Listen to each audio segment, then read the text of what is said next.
napakabait, napakasipag, hindi napapagod sa gawain ng ating Panginoon at ang ating admin ng ating platform sa buhay po ng ating missionary, Ma'am Beverly. Ayan. Thank you po sa napaka-powerful din na panalangin. Praise the Lord. At sa bawat isa po, bago po ako mag-start, gusto ko pong bigyan ng greetings ang lahat po ng ating kasama. Ngayong gabi, mayroon po tayong 16 sa platform. Ayan. Kay Ma'am Sister Annalisa Kapili, magandang gabi po. Ayan, at sa ating nanay sa mission, Sister Andrea, magandang gabi. Ganon din kay Sister Ann, magandang gabi po. At sa ating action man, na talagang grabe ang very strong sa gawain ng Panginoon. Sa buhay po ni Brother Fred, magandang gabi. Kay Sister Cristita, magandang gabi po. Kay Sister Pabrain, yan. Magandang gabi po. Kay Sister Jane, maganda't mapagpalang gabi. Kay Sister Hasmin, magandang gabi po. Kay Sister Josie, magandang gabi. Kay Brother Kiel, magandang gabi. At sa ating napakagwapong-gwapong kapatid, si Brother Lindon, ayan, isang mapagpalang gabi po. Kay Sister Robelyn, magandang gabi. Kay Sister Teresa, magandang gabi po. Kay Sister Belly Jean, magandang gabi. At kay Kuya Brother Yolando. Yan, isang mapagpala at pinagpalang gabi sa ating lahat. Siyempre sa ating admin, ayan, isang mapagpalang araw po dyan sa Amerika. Purihin po ang ating Panginoon. At ako po ay patuloy na nagpapasalamat po sa ating Panginoon at sa panalangin ng bawat isa sa patuloy na pag-iingat po ng ating Panginoon sa bawat araw po ng ating pong buhay. Ngayong gabi po mga kapatid, tayo na po ay dumako sa salita ng ating Panginoon.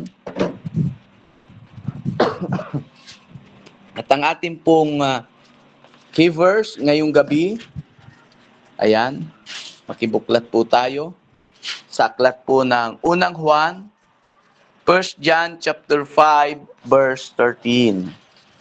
Sabi po dito, "These things have I written unto you that believe on the name of the Lord," o on the name of the Son of God, "that ye may know that ye have eternal life, and that ye may believe on the name of the Son of God." Ang mga bagay na ito ay isinulat ko sa inyo upang inyong maalaman na kayo'y mayroong buhay na walang hanggan.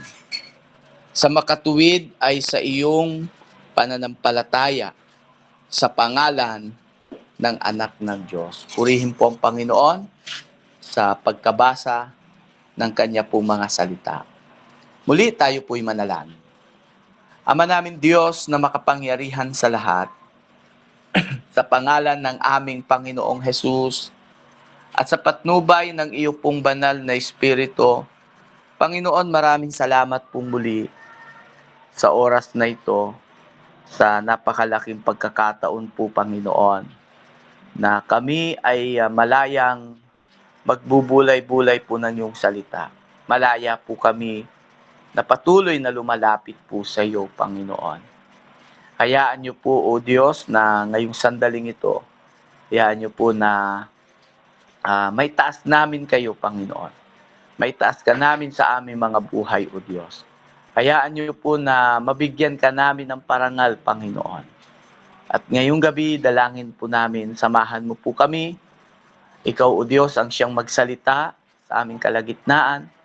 Mangusap ka, Panginoon, sa puso ng bawat isa sa amin at mananatiling bukas, Panginoon, ang aming kaisipan at ang aming puso, na upang ang iyo pong mga salita, Panginoon, ito po'y malayang kumintal sa kaibuturan ng aming puso, Panginoon.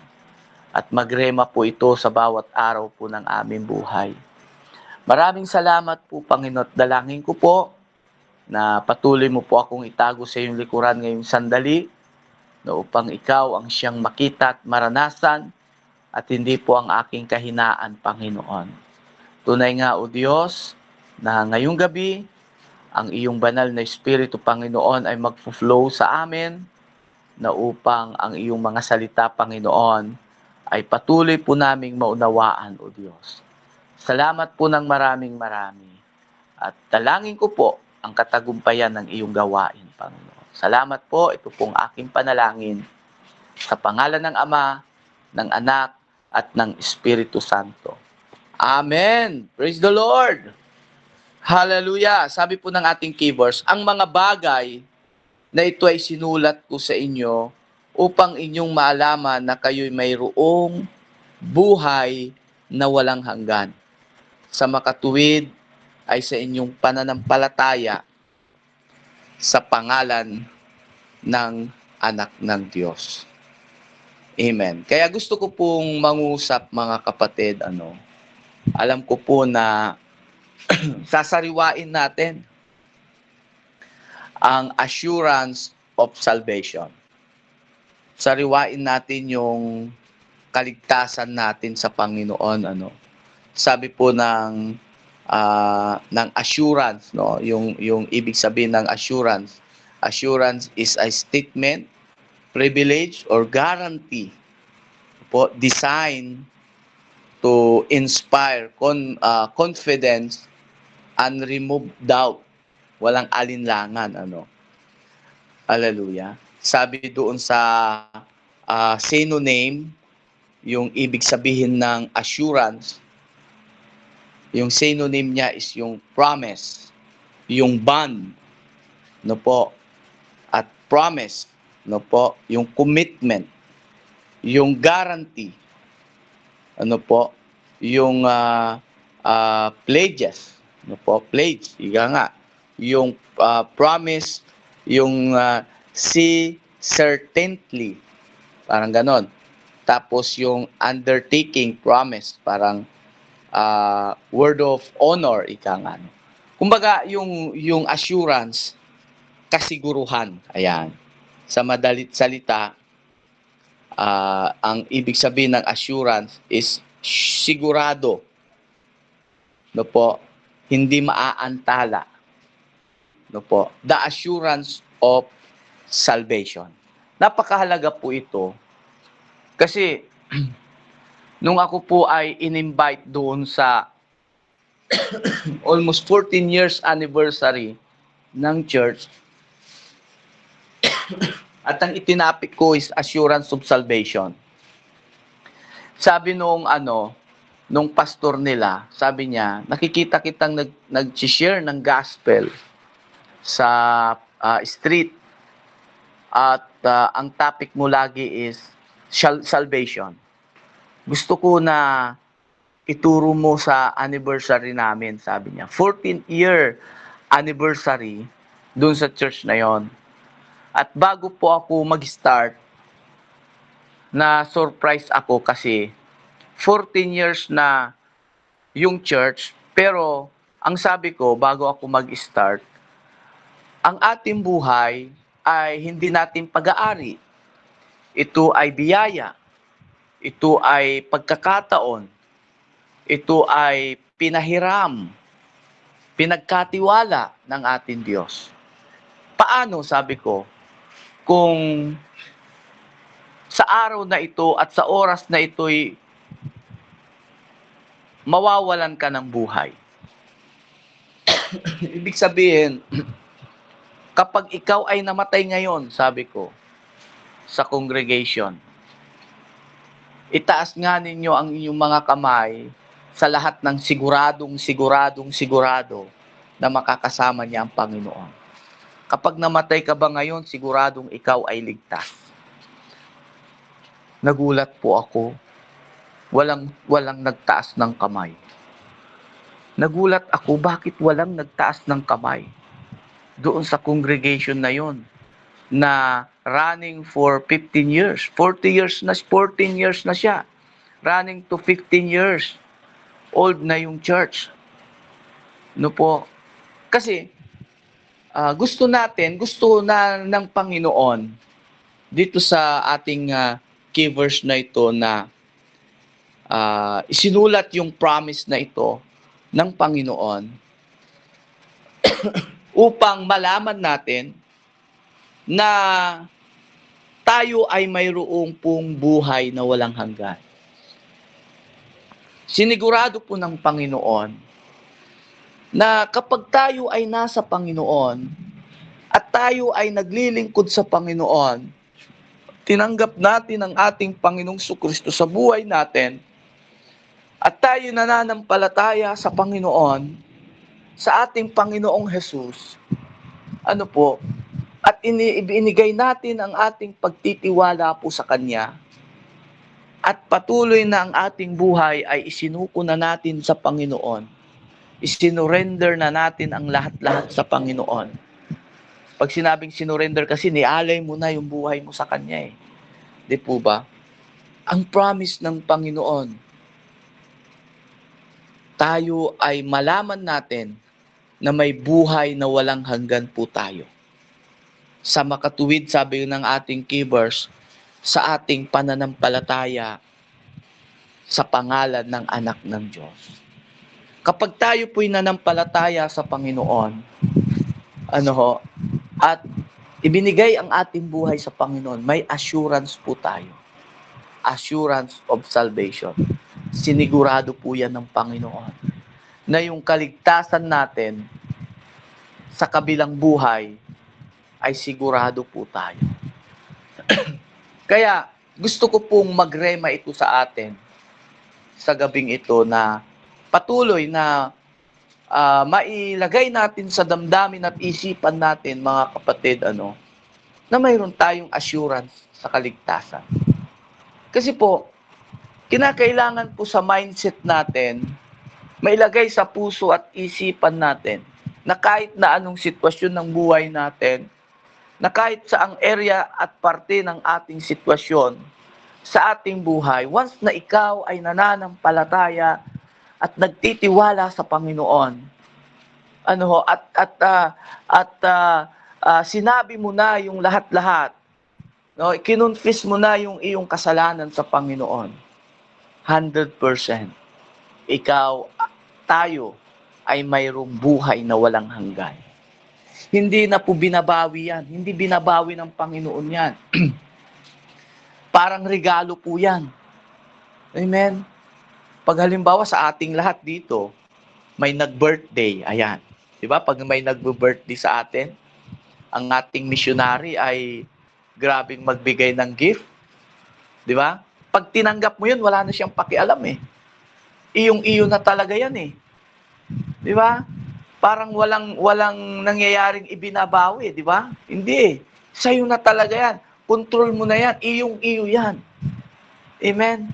Ganyan ang assurance ng kaligtasan. Pag ibinigay ng Panginoon sa'yo yan. Amen? Hallelujah. Kumbaga, yung kaligtasan na ibinigay ng Panginoon sa atin, na tinanggap natin, naniniwala po ako, mga kapatid, assurance po yan. Amen. Hallelujah. Assurance of salvation. Sinabi po dito sa introduction, sa John chapter 10, verse 28 and 29, ang sabi po dito, at sila'y binigyan ko ng walang hanggang buhay, at kailan may hindi sila malilipol, at hindi sila aagawin ng sinuman sa aking kamay.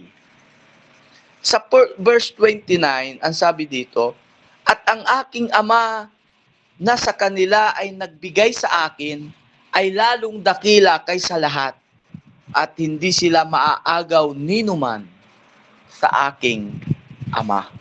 Amen? Sinuman sa kamay ng Ama. Dito na ipapakita rito na tayong mga mananampalataya ng Panginoon, very strong yung mensahe natin, very strong yung voice natin, na anumang mangyari sa buhay natin sa mundong ibabaw na ito, save po tayo. Amen. Ligtas po tayo. Kasi yung kaligtasan na yan, sabi ko nga, ang kaligtasan na ibinigay ng Panginoon sa atin, hindi natin kayang bayaran. Hindi natin kayang trabahuin actually. Ang kaligtasan na ibinigay sa atin, Diyos lamang po ang may kakayahan nitong nagbigay. Diyos lamang ang siyang may karapatan at may kapangyarihan at may kakayahan na magkaloob po sa atin nito. Amen. Ang kaligtasan na ating tinanggap, maraming klase kasi ng kaligtasan. Una, di ba? Pag ikaw ay may utang, di ba? Hallelujah. Siyempre, pag may utang ka, tapos sisingilin ka ngayon, may sumalo sa'yo, parang may nag-bless sa'yo, o naligtas ka sa utang mo. Parang ganon. Pag may galit na galit sa'yo, at alam mong sasaktan ka talaga dahil sa pagkakaroon yung dalawa ng quarrel, pag-away-away, tapos bigla mong makakasalubong yung kaaway mo. Kakabahan ka. Pero nung panahon na yon, may nagtanggol sa'yo. May naging kaibigan ka rin na pinagtanggol ka.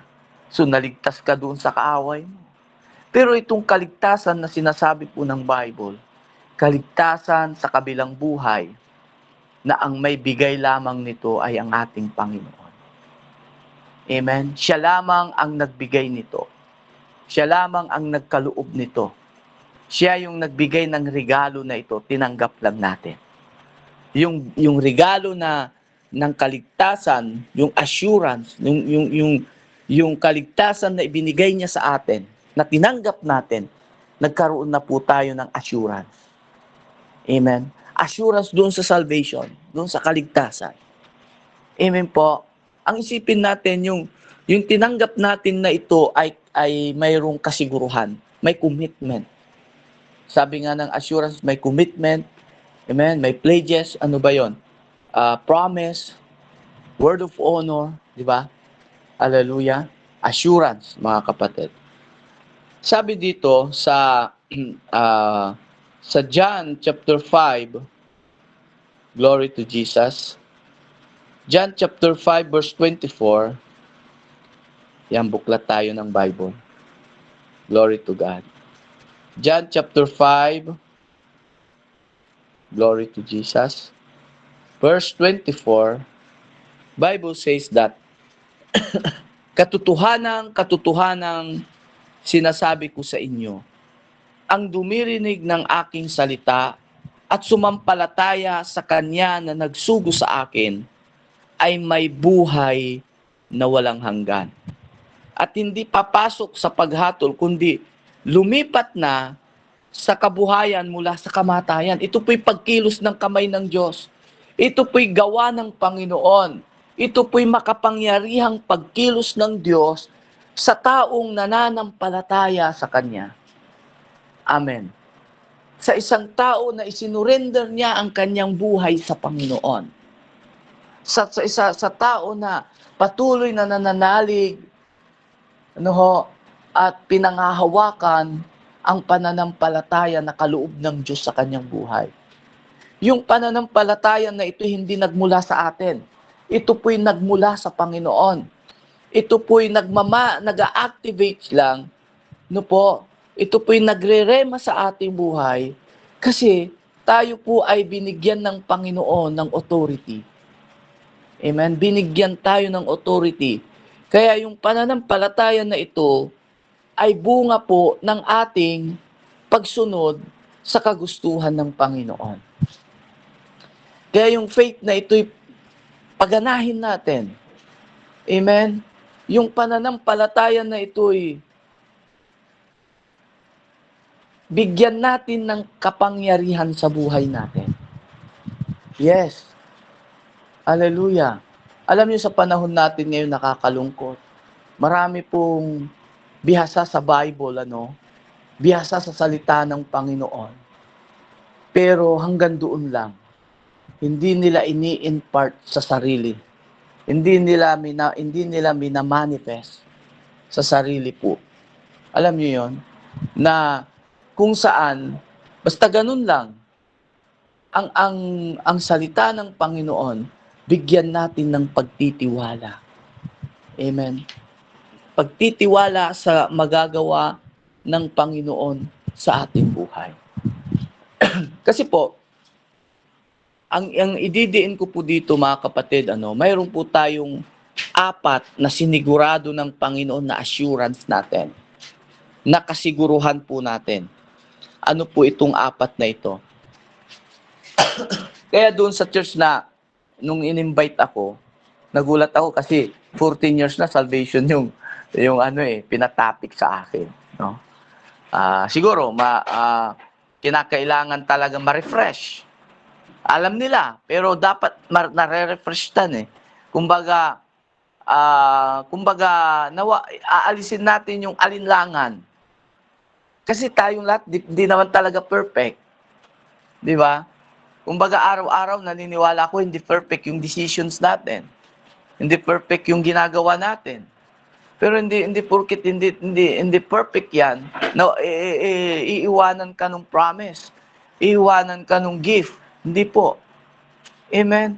Patuloy na nariyan na inaayos po ang ating buhay. Amen. Hanggat hindi mo itinatakwil ang Panginoon sa iyong buhay. Hanggat hindi mo itinatanggi at itinatakwil ang Panginoong Jesus sa buhay natin, mananatili yung gift sa atin. Mananatili yung kapangyarihan ng pagpapala, yung kapangyarihan promise, yung kapangyarihan ng assurance sa ating buhay. Amen. Kasi yung gift na ito ay ang ating Panginoon. Di ba? Ang ating Panginoon ay regalo ng Ama sa atin. Amen.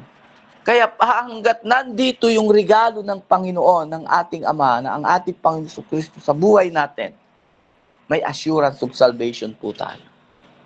Amen po. Number 1, mga kapatid, na assurance of salvation. The Bible says in Romans chapter 5 verse 8, ang sabi dito, Romans chapter 5 verse 8, datapwat ipinagtatagubilin ng Diyos ang kanyang pag-ibig sa atin.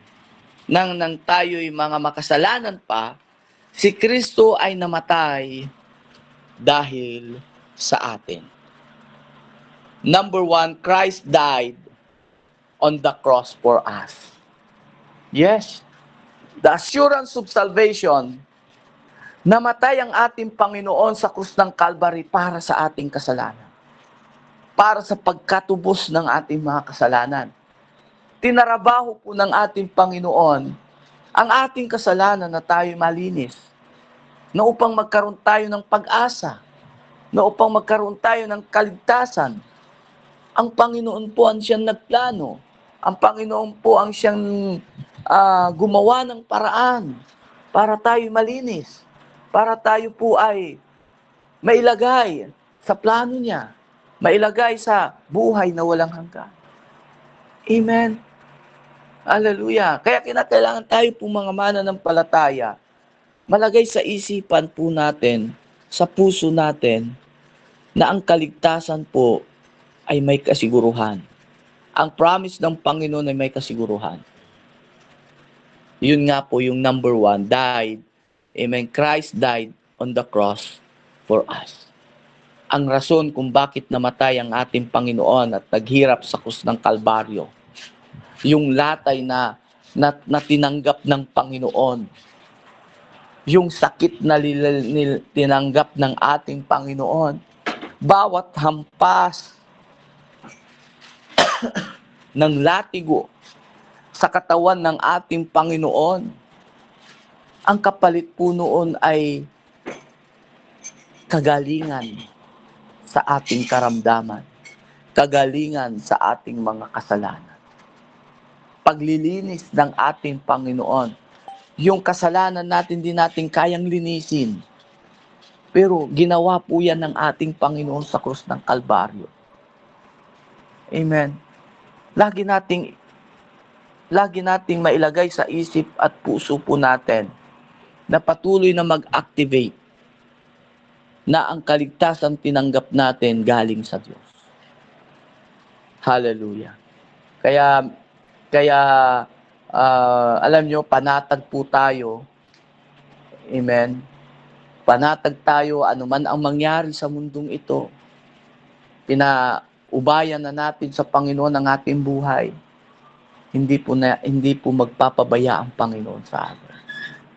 Hanggat nasa isip natin ang ating Panginoon ay namatay sa krus ng Kalbaryo para sa atin. Hallelujah. Amen. Maiisip natin ang kaligtasan ay may kasiguruhan sa ating buhay. Amen. Number 2, sabi sa 1 John chapter 1 verse 9, kung ipapahayag lamang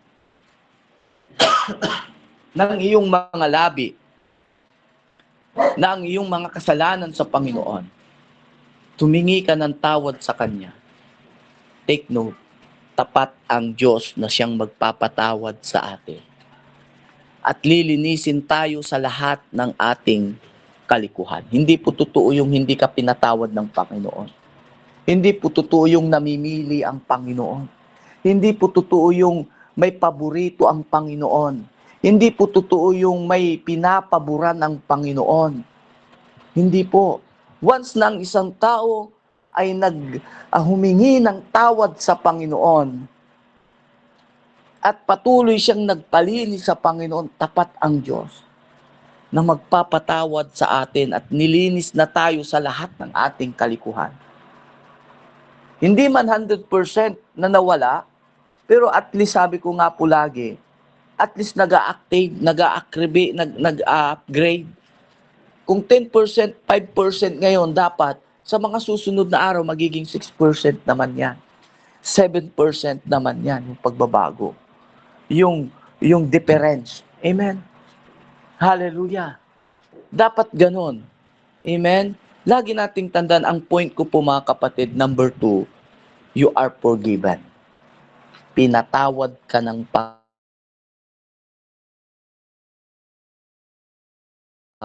pinatawag tayo ng Panginoon. Sino tayo, di ba? Sino tayo para patawarin ng Panginoon? Sino tayo para maglingkod ng ganito sa Panginoon? Hindi tayo kaibig-ibig, pero lagi nating tandaan, inibig tayo ng Panginoon. Pinahalagahan po tayo ng Panginoon. Amen?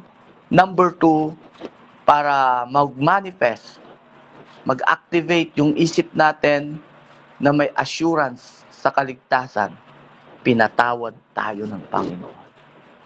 Amen? You are forgiven. Hallelujah. Kaya wag tayong magpapaka-paralyze sa mga mistakes natin before.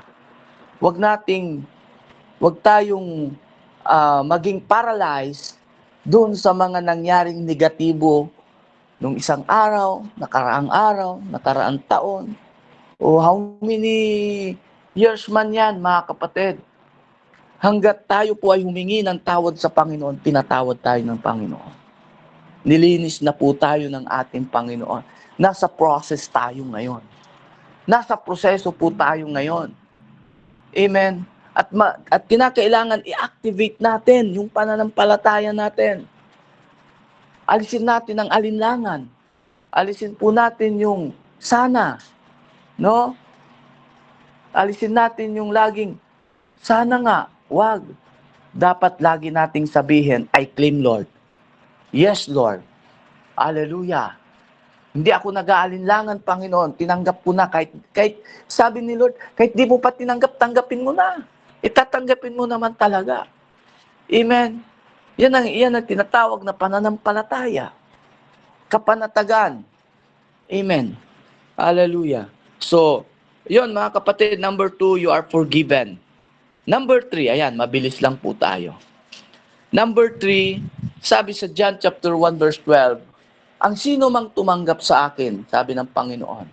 Kasi itong senaryo na ito, ayaw nila tanggapin ng Panginoon. Itinatanggi nila, natatakot sila na baka sila'y parusahan. Kasi nga, ang ating Panginoon na ito, i-crucify siya. At kahit sino po ay tumanggi. No? Even Peter, di ba? 3 beses siyang tinanggi. No? Walang tumanggap sa kanya. Pero anong sabi niya? Saan sabi ng John chapter 1 verse 12? Ang sino mang tumanggap sa Panginoong Jesucristo ng may buong puso, ng may pananampalataya, ay binigyan niya ng karapatan na maging anak ng Diyos. Binigyan niya ng karapatan. Amen. Kaya ikaw at ako, tayo po sa platform na ito, binigyan po tayo ng ating Panginoon na karapatan, authority, na tayo ay kanyang maging anak. Tayo po'y pamilya ng Panginoon. Tayo po'y pamilya, iisang pamilya po tayo. Amen. Sa ating Panginoon. Pag sinabing pamilya, hindi mo na kontrolado yung buhay mo. Kontrolado na yan ng Panginoon. Ang Panginoon na ang siyang may hawak ng buhay natin. Hallelujah. Ang Panginoon. Kaya tayo pong mga mananampalataya na nag-a-activate sa pananampalataya na tayo anak ng Panginoon. Sabi ko nga, kahit ilagay ka sa sitwasyon ng persecution, kahit ilagay ka ng Panginoon sa sitwasyon ng kahirapan, ng kawalan, ng kaguluhan, hindi ka mangangamba kasi iniisip mo anak ka ng Panginoon. Amen. Anak ka ng Panginoon. Iniisip mo na tagapagmana ka ng ating Panginoon. Hallelujah. Kahit naglalakad ka, wala kang pamasahe actually. Naglalakad ka sa kalsada. Pag sinita ka ng iyong kaibigan, na ikay naglalakad, ba't ka naglalakad? Dahil ikaw ay nananampalataya sa Panginoon. Nagmamanifest at nag-a-activate yung kaisipan natin na tayo pamilya ng Panginoon. Sasabihin mo, hindi ako naglalakad. Amen? Sinusukat ko lang ang mamanahin ko sa Diyos. Sinusukat ko lang ang bibilihin kong kayamanan lupa sa Panginoon. Amen. Kahit nasa sitwasyon ng ating buhay, minsan ang hirap, pero alam niyo po, walang mahirap po once na ang isip natin. Kaya nga, sabi po ng Bible na baguhin natin ang ating kaisipan. Amen? Kinakailangan ng ating kaisipan ay matuon sa ikararangal ng Panginoon sa buhay natin. Alam niyo po, during pandemic, or katatapos lang ng pandemic, pasensya na, no? Medyo inubo ako ng kaunti. Alam niyo, naalala ko, after pandemic, siyempre wala akong trabaho kasi nag-resign nga ako ako na inalagaan ko na si wife ko noong mga panahon na yon. Dumating yung time, sabi ko sa panganay ko, anak, magsaing ka na. Sabi niya, di, wala na tayong bigas. Naku, sabi ko, nung mga panahon na yon, hirap na hirap po ang buhay. Sabi ko, wala ba? Parang hindi ko alam ang gagawin ko. Pero sabi ko, sige anak, mamaya nag-pray ako sa Lord. Tapos sabi ko, anak, kuha ka ng 4 na plato. Di, wala nga luto eh. Sige, basta hayaan mo na. After natin ito, punta tayo sa church, sabi ko. Noon, nangungupahan po kami noon eh. Hindi, kuha siya ng plato. Tapos kuha ka ng 4 na baso, lagyan mo ng tubig. Sabi ko sa kanya. Tapos umupo kaming 4 sa lamesa. Sabi ko, pray tayo. Pag-pray natin na ang mga platong ito'y bibigyan ng Panginoon. Saka kami uminom.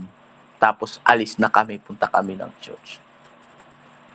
Purihin po ang Panginoon dahil may kapatiran doon naghihintay pala sa akin. Sabi niya, pastor, buti nandito ka. Kanina ka pa ka namin inaantay. Kunin mo yun nandoon sa garong. Sa kulong-kulong. Sabi niya, ang bigat kasi. Kaya pagtingin ko, bigas, 25 kilos na bigas, pinabuhat sa akin. Kasi nabibigatan siya. Sabi niya, pastor, sa'yo yan. Kaya pag uwi namin, sabi ko sa mga anak ko, kita nyo, basta't lagi lang tayong magtiwala sa Panginoon. Hindi magpapabaya ang Panginoon. Amen. Hindi siya magpapabaya. Hanggat gumagawa tayo ng ikalulugod ng ating Panginoon, at hanggat ang ating kaisipan po, mga kapatid, tayo po'y tagapagmana, tayo po'y mga anak ng Panginoon, tayo po'y pamilya ng ating Panginoon. Ang favor na Lord, hindi niya kayang tignan ang kanyang mga anak. Naniniwala ako, hindi kayang tignan ng ating Panginoon na ang kanyang mga anak ay dahan-dahang napapahirapan at namamatay sa gutom. Hindi po. Hallelujah. Ang ating Panginoon po'y napakabuti. Amen. Minsan naniniwala po ako na idinadaan lang tayo ng Panginoon sa sitwasyon na ganoon. Sa sitwasyon ng kahirapan. Sa sitwasyon na, alam niyo po ba yung kaisipan natin na hindi na natin alam talaga kung makakasurvive pa tayo. Kung sa kakayahan natin, wala tayong kakayahan. Alam niyo po ba yung gano'n? Sa isip natin parang wala na. Parang nasa Red Sea ka na, sabi ko nga po eh. Parang nasa ilang ka nang naglalakbay. Parang kahit na anong gawin mo, parang hindi ka naaahon. Na kahit na anong gawin mong kaisipan, hindi ka na talaga makakaahon. Alam niyo kung bakit inilalagay ng tao o inilalagay ng ating Panginoon ang kanyang mga anak sa ganung kalagayan? Para ma-activate natin yung pagtitiwala natin sa Panginoon. Hallelujah. Para sa sitwasyon na ganoon, na sitwasyon na para bagang sa kakayahan mo, wala talaga.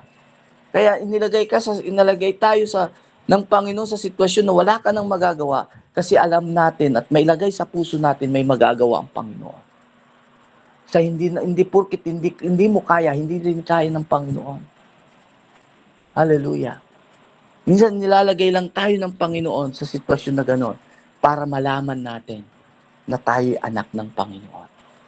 Amen. Hallelujah. Sa sitwasyon na ganoon, na walang-wala ka nang magagawa at na-activate natin yung kaisipan natin, gagawa kaagad ang Panginoon ng paraan. Amen. Kung si Elias nga time na, alam niyo yun, time ng krisis, hindi magkakaulan, hindi magkakamog, yun ang isa sa generation na naranasan ng krisis. Kay Elias, even yung batis ay natuyo na. Di ba? Pero anong ginawa? Bakit siya nabuhay, na-survive araw-araw? Ginamit ng Panginoon yung uwak. Yung uwak ay nagdadala ng pagkain kay Elias. Biruin niyo po yung paraan ng Panginoon. Yung uwak ginagamit ng Panginoon para mabigyan ng pagkain at si Elias ay umiinom sa batis. Amen. Yan ay larawan po mga kapatid. Larawan po na hanggat ikaw ay nagtitiwala sa Panginoon. Hallelujah. Gagawa ang Diyos ng kapamaraanan sa atin pong mga buhay. Kaya huwag tayong matakot. Lagi nating tandaan sa buhay na ito ng ating paglilingkod. Kung hindi natin kaya, kaya ng Panginoon. Kung wala tayong magagawa, may magagawa ang Panginoon. Amen. Ang kailangan lang natin may activate yung ating kaisipan na tayo'y mga anak ng ating Panginoon. Kaya pag nasa presence tayo ng panalangin, naku, kailangan hingi ka lang ng hingi. Alam mo yung ganon? Yung Lord, I claim it. Amen? I receive it, Lord. Hallelujah. Lagi mong isigaw, magaling na ako, Panginoon. Pinagpala mo ako, Panginoon. Hindi ako kawawa, Panginoon. Amen. Hallelujah. Kinakailangan lagi nating isigaw, Panginoon, tagapagmana mo ako. Hallelujah. Ang sarap isigaw. Amen. sabi nung Korean pastor, doon sa seminar namin, ang nagturo sa amin, Koreano. Pero alam nyo, na-bless ako doon sa testimony ng Koreano. Kasi ang history pala ng Korea at Pilipinas, mas angat ang Pilipinas in terms in finances, in terms in economy. Mayaman ang Pilipinas. At dumating din yung time na ang mga Korean ay bagsak ang ekonomiya, no? Halos mawala yung pangalan at mabura yung Korea. At isa ang Pilipinas po na nagmisyon sa Korea. Christian country. Kristiyano, mananampalataya nagmisyon sa Korea. At na-convert ang Korea ng Muslim, ng Christian, ng born again, no? Hallelujah, na-convert.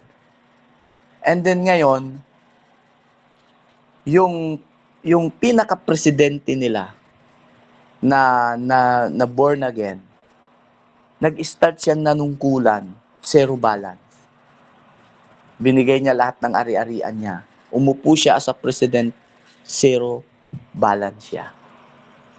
Alam nyo, sabi niya, ngayon, pag kumain ka ng buto ng santol or munggo, pag ihagis mo yan doon sa Korea, hindi tutubo.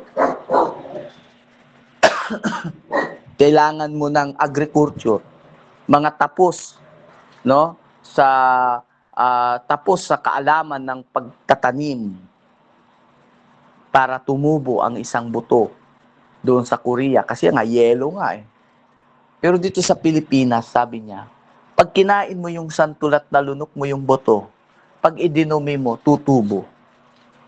Tutubo, kahit saan mo itapon, totoo nga naman eh. Kuha ka ng munggo, itapon mo. Minsan nga sa hugasan namin ng lababo, paghugas ko ng kamatis, pagbuhos ko doon sa lababo, nagulat ako sa likod, maraming kamatis na tumutubo. Mayroong tumutubo na papaya. May tumutubo ng munggo. May tumutubo ng okra. May tumutubong santol. May tumutubong mangga. Mga naitatapon lang yun, Hallelujah. So, ibig sabihin, mataba ang lupa ng Pilipinas. Pero sabi niya, bakit parang mas angat ang economy ng Korea kaysa Pilipinas? Totoo naman yun. Ang Korea pwedeng magpasahod ng 120,000 monthly. Pero ang Pilipinas, di ba? Pag supervisor ka, 20,000 lang ang sahod mo, 25,000. Pag graduate ka, mga 30,000 lang ang sahod mo. Hindi ko lang alam ang sahod ng mga teacher ngayon. Pero doon, sa kanila, 120, 150 monthly. Anong rason? There's something wrong. There's something problem. Na ang nagdala ng pagiging Kristiyano ay ang Pilipinas. Sabi niya, ang dahilan, alam niyo kung anong dahilan. Alam niyo kung anong dahilan bakit patuloy na umaangat ang ekonomiya ng Korea? Dahil naging Christian sila, na-convert ng pagiging Kristiyano na galing sa Pilipinas. Ang naging dahilan po, panalangin.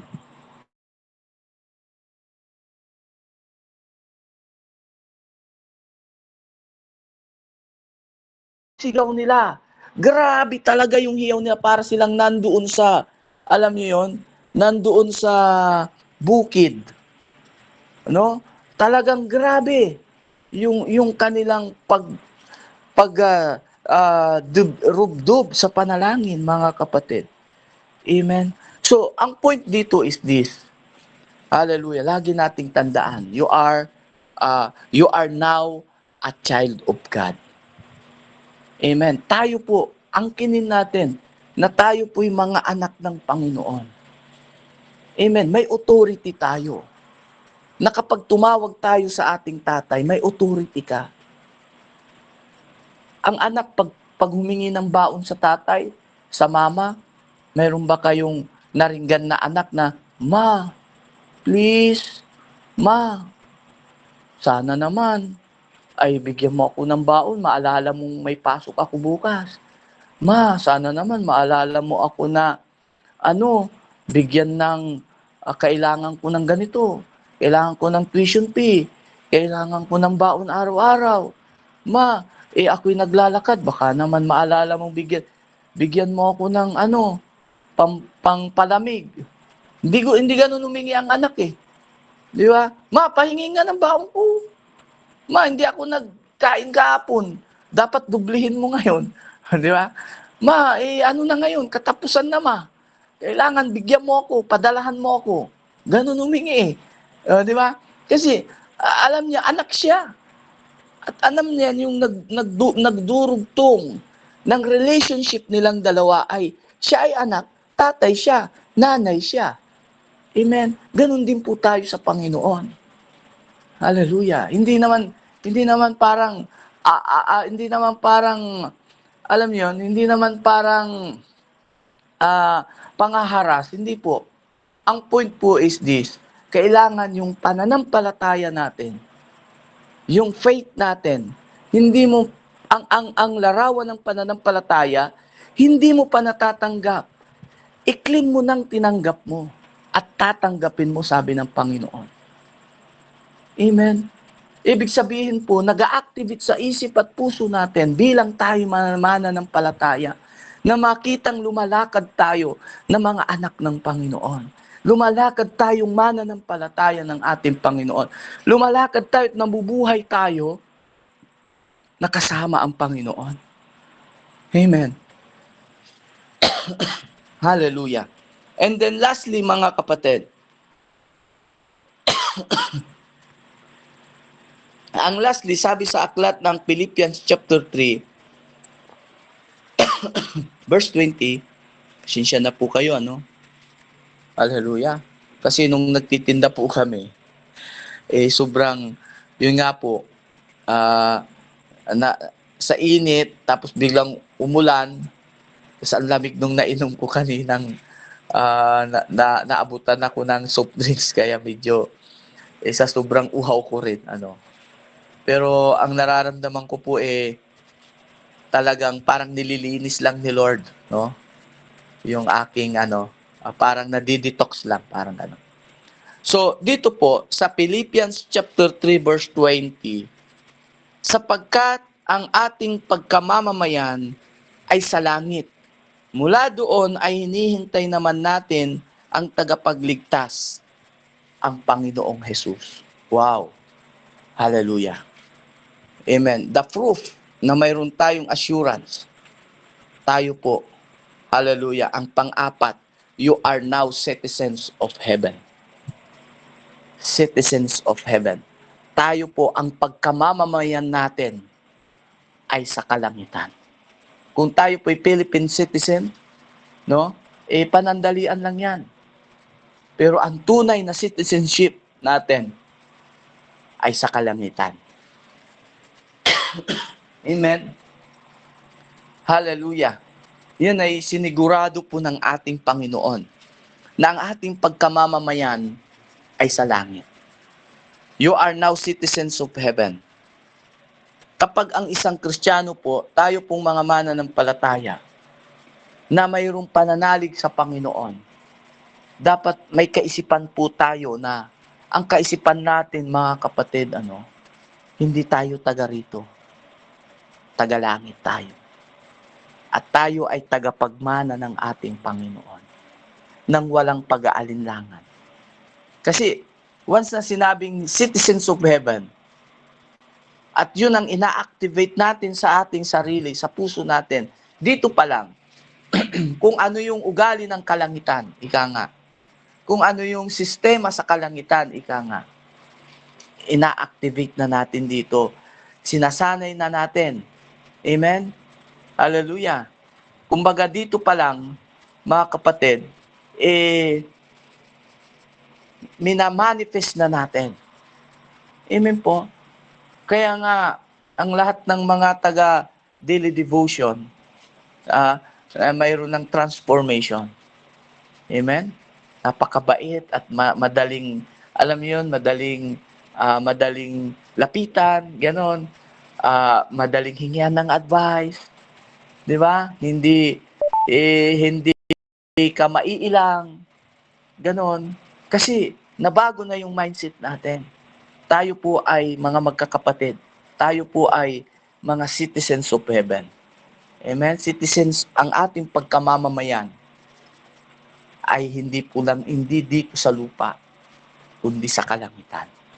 Kaya may mga turo na ang pagkamamamayan natin, bakit tayo nangangarap, sabi nung nagtuturo, na punta ka ng langit, di ka naman taga ron, tagalupa ka talaga. Wala naman sa Bible na tagalupa tayo. Yung physical lang natin ang taga rito. Pero once na tayo namatay sa mundong ibabaw na ito, babalik talaga tayo sa tunay nating kalagayan. Sa tunay talaga nating uuwian. Sa tunay talaga nating bayan. At ang bayan na yun ay bayan ng Panginoon. Amen. Hallelujah. Kaya yung mga nagtuturo na hindi tayo pupunta ng langit, dito tayo sa lupa, yung katawan lupa lang natin. Pero ang totoo nating citizenship ay sa kalangitan. Yan ang nakalagay sa Bible. Amen? So, once na nagmamanifest sa isip natin ito, na pagkakaroon, evidence ng assurance of salvation, number 1, Christ died on the cross for us. Number 2, you are forgiven. Number 3, you are now a child of God. And then number 4, you are now citizens of heaven. May isip mo ba pag namatay ka ngayon, hindi ka ligtas? No. Amen. Once na nag-activate ito, hallelujah, na tayo po ay tinubos ng Panginoon, namatay siya sa krus ng Kalbaryo para sa atin, sa ikaliligtas natin. At tayo pinatawad na ng Panginoon. At tayo po ay anak na ng Panginoon, itinuring. Kaya nga doon, hindi lahat anak ng Diyos eh. Yes, hindi lahat anak ng Diyos. Ang anak lang ng Panginoon, yung tumanggap sa Panginoon. Nanampalataya sa Panginoon. Hallelujah. Amen. At tayo po'y, ang ating pagkamamamayan ay sa langit. Sasabihin mo, very strong mong sasabihin, kahit na anong mangyari sa akin ngayon, safe ako. Save ako. Ligtas ako. Dahil iniligtas ako ng Panginoon. Amen. Ang aking conclusion, yun nga po, Hallelujah. Sa John chapter 14 verse 6, yung sinabi ng Panginoon na siya lamang ang tanging daan. Ang Panginoong Kristo lamang ang tanging daan, ang katotohanan. Amen. Siya yung katotohanan. At ang buhay, sabi doon, ang sino man ay hindi makaparoon sa Ama, kundi sa pamamagitan ng ating Panginoong Jesus. Amen? Hallelujah. Kaya, yan yung isa sa panghahawakan natin, mga kapatid, na may assurance sa kaligtasan. The assurance of salvation. Sabi, pag binigyan ka ng kaligtasan, take note, hindi kayang agawin sa kamay ng Panginoon. Pag hinawakan ka ng Panginoon, hindi ka kayang agawin ni Satanas. Yes! Hallelujah! Huwag nating ilagay sa isip natin na kaya tayong agawin ni Satanas. No! Pag hawak ka ng Panginoon, hindi ka niya kayang agawin. Hindi ka kayang agawin ng kaaway.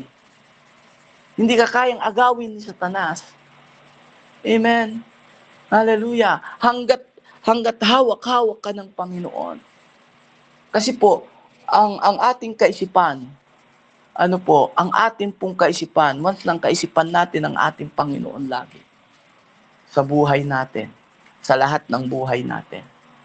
Hallelujah. Tayo po ay mananagumpay na mananampalataya. Maliban lang, mga kapatid, maliban lang po na kapag tinanggihan mo ang Panginoon. No? Maliban lang po, mga kapatid, na wag nating gawin na itakwil ang Panginoon sa buhay natin. Yes, kahit anong hirap, pasakit, persecution, kahit na dumating yung time na kahinagpisan, hold on, mga kapatid. Amen. Panghawakan mo lang yung sinasabi ng ating Panginoon. Kasi gagawa ang Diyos ng milagro sa buhay natin. Amen? So yun lang, mga kapatid, the assurance of salvation. At alam ko po na itong topic na ito, mga kapatid, alam ko po na marami na pong nagre-rema sa puso at isip natin. Kaya alam nyo, doon sa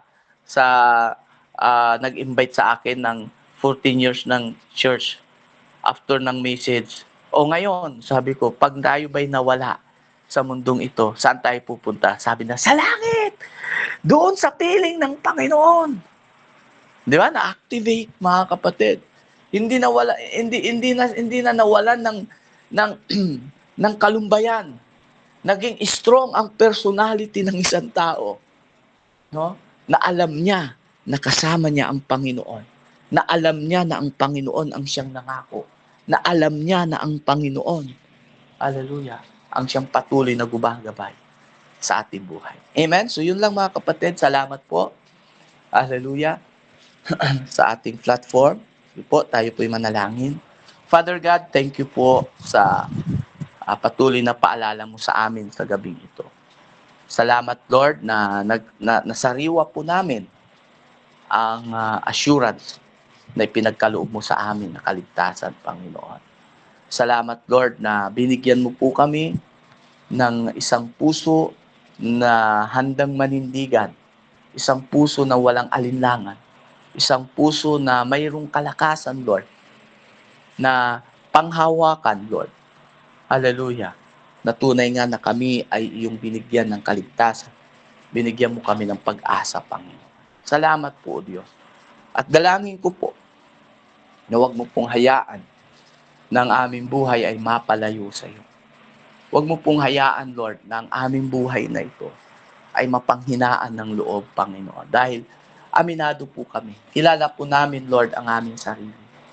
Kami po, Panginoon, ay walang magagawa kung wala ka sa buhay namin. Kami po'y wala talagang kayang gawin, Lord, sa mundong ibabaw na ito kung wala ka. Nadalangin ko po ang patuloy mong pagsama. Patuloy na dalangin ko po ang wisdom, knowledge, understanding, Lord, na nagmumula sa iyo, Panginoon. Salamat po ng maraming sa platform ng Daily Devotion, Bible Study. Salamat, Lord, sa mga kapatid po namin na narito sa platform, narito sa loob ng platform. Lord, salamat po sa buhay ng bawat isa. Dalangin ko po ang patuloy na pag-iingat mo po. At dalangin ko ang patuloy na provision mo, Lord, sa buhay ng bawat isa po sa amin. Maraming salamat po, Panginoon, sa tagumpay ng iyong gawain sa oras na ito. Muli, Lord God, binabalik ko po ang mataas na papuri, pasasalamat, parangal at pagsamba. Ito pong aking panalangin sa pangalan ng Ama, ng Anak, at ng Espiritu Santo. Amen. Praise God. Thank you po. Amen. Praise God the bless Lord po. po. Salamat po.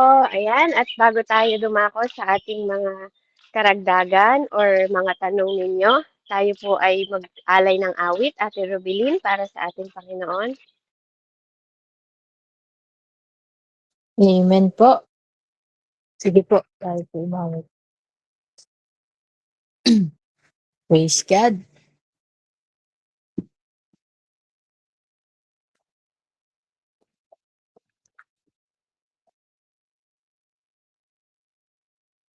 Amen. Wait lang po. Heavenly Father, in the mighty name of Jesus, Ama, kami po ay nagpupuri, worship ka po sa mga oras na ito, Panginoon. Patuloy na ang Holy Spirit ang kumilos sa buhay ko, Panginoon, upang maawitan ka. Buong puso, Lord. I surrender my heart, Lord. Patuloy na ikaw at ikaw lamang tataas namin, Panginoon, sa mga oras na ito. In Jesus' name, we pray. Amen. Amen. Tayo po'y umawit.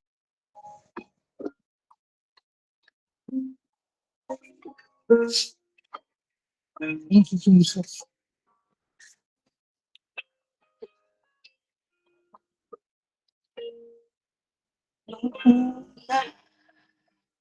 Ang akala ko, buhay ko ay di na magbabago. At kahit ano pang gawin, Ako'y bumabalik sa maling gawain. Marami na akong sinubukan. Kung sino-sinong nilapitan ng halos ako'y sumuko na. Si Jesus ay nakilala. Ang aking buhay ay binago niya. Magmula na ako'y magpasa sa aking puso'y paghari sa anong himala. Ako'y nag-iba. Kasalanan ko ay pinatawad. Ginawang anak niya sa langit pupunta. O kay buti ng Diyos at ako binago niya. Thank you, Jesus. Lumipas ang mga taon, lalong naging tapat ang Panginoon sa aking mga pagkukulang. Siya ang nagtutuwid sa aking daan. Kung isipin ko lamang, sa kahapon ko siya ang kulang. Sa aking mga kailangan, higit siya sa sino pa man.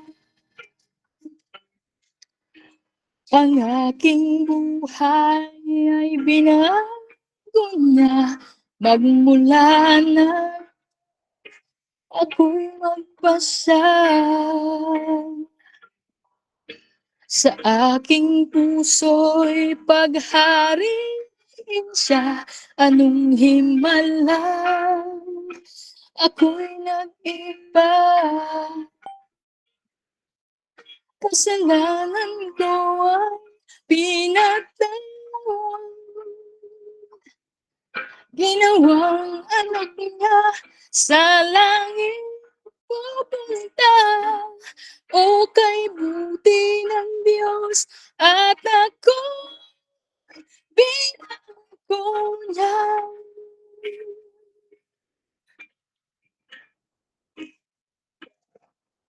Salamat po, Panginoon.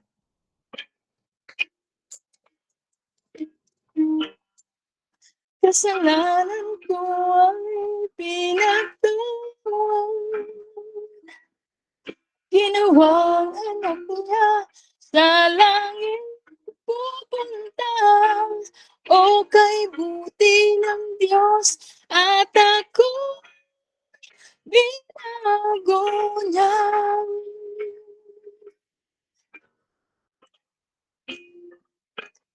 O kay buti ng Diyos at ako binago niya.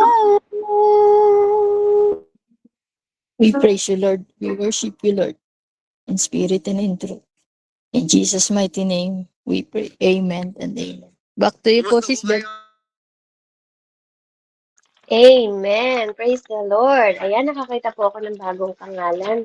Si Kuya Marlon. Welcome po, Kuya Marlon. At si Fernandez. Welcome po. Purihin po ang Diyos. Welcome po kayo dito. Bukas 7:30 po tayo mag-start. Ayan, and welcome po. Welcome, welcome. Kung invite po kayo ni Ate Vina, welcome po sa Bible study. Welcome po sa gawain, mga kapatid. Patuloy po tayong lumalim. Amen. Sa salita ng Panginoong Diyos.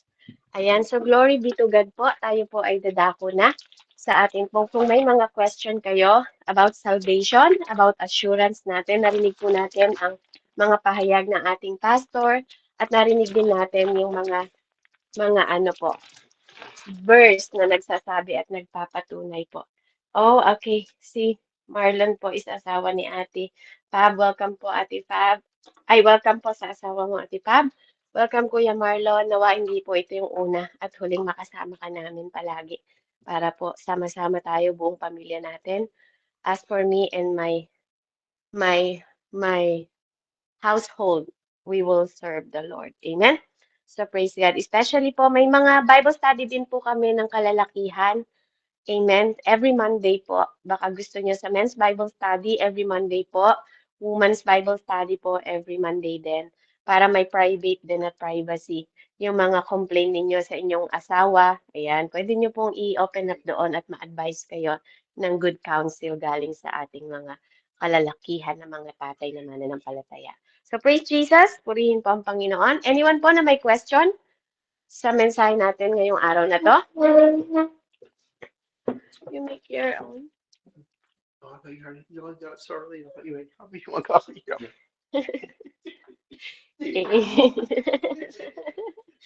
Amen. So meron po ba? Kung wala na po, tayo dumako na. Since umawit naman po. Meron po ba? Malinaw po kasi at naniniwala ako na huwag kayong papayag, amen, na kayo po ay walang assurance. Kayo ay may security tayo at mapagkakatiwalaan po ang salita ng Diyos. Kung paano tayo nagtitiwala sa salita ng tao, mas higit tayo magtiwala sa salita ng Diyos na lahat ng tumanggap at naniwalang siya ay Diyos at sarili nating tagapagligtas, tayo ay ligtas. Kahit anong opinyon ng ibang tao, kahit ano pang idea nila, it's not about them. It's about the finished work ni Jesus. Okay? Finished work ni Jesus. Hindi ito tungkol sa ginawa mo. Hindi ito sa mga dahil sa'yo, dahil ako. Do not rely on your own understanding. It's all, kaya natin pinag-aaralan yung pinako si Jesus na matay ni